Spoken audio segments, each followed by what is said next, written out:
2 minutes pour comprendre les descentes d'organes. Je suis avec le docteur Marie-Laure Brival. Vous êtes gynécologue et vous êtes l'auteur de mon guide gynéco pour les nuls. Les descentes d'organes, qu'est-ce que c'est? C'est quand les organes qui sont normalement soutenus par un muscle très solide qu'on appelle le muscle périnéal, qui fait une espèce de hamac dans le plancher pelvien et qui soutient la vessie en avant, l'utérus au milieu et le rectum en arrière.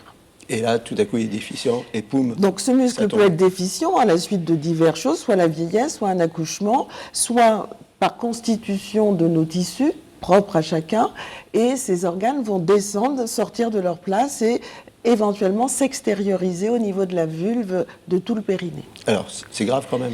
Ce n'est pas grave en soi, mais c'est très gênant pour la vie sociale, puisque ça peut entraîner des troubles pour déféquer, des troubles pour uriner, des troubles dans la sexualité et des troubles dans sa vie quotidienne. C'est-à-dire que dans la station debout, on va avoir des organes qui vont descendre de plus en plus, et ce sont des femmes qui éventuellement ont un périmètre d'activité restreint à cause de cette gêne que va occasionner les organes extériorisés. Alors, qu'est-ce qu'on fait?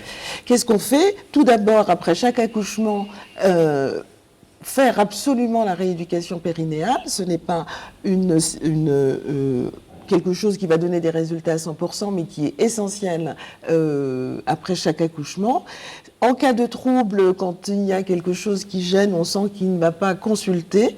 En dernier lieu, une chirurgie peut remettre les organes à leur place. D'accord. Donc il faut bien surveiller tout ça. Les symptômes qui peuvent nous alerter, qu'est-ce que c'est? Les symptômes, c'est soit des troubles urinaires, comme je le disais, soit des troubles pour déféquer, soit la sensation d'une boule qui va s'extérioriser qu'on ne connaissait pas. Et cette boule est souvent le col de l'utérus qui se retrouve au niveau de la vulve. Merci.